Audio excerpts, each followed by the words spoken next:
இதை நான் தொடர்ச்சியா சொல்லிட்டு இருக்கேன். அதுவும் இருவேல்பட்டு விஷயத்துக்கு அப்புறம் இது வந்து ஒட்டுமொத்தமா இந்திய அரசியலமைப்பு சட்டத்தையே தூக்கி எறிகிற ஒரு செயல்.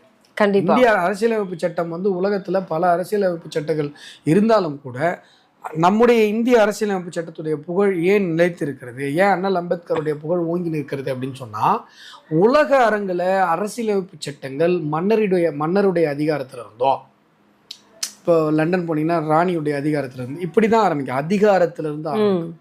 ஆனா நம்முடைய அரசியலமைப்பு சட்டம் மக்களுடைய அடிப்படை உரிமையிலிருந்து தொடங்குகிறது.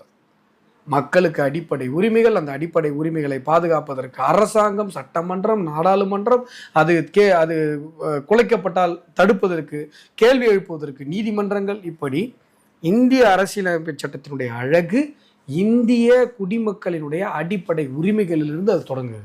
இப்போ அடிப்படை உரிமைகளையே தூக்கி காலில் போலீஸுடைய பூட்ஸ் காலில் மிதிக்கிற கொடூரமான செயல் நடந்து கொண்டிருக்கிறது. இருவேல்பட்டு விஷயத்துல அதான் நடந்தது.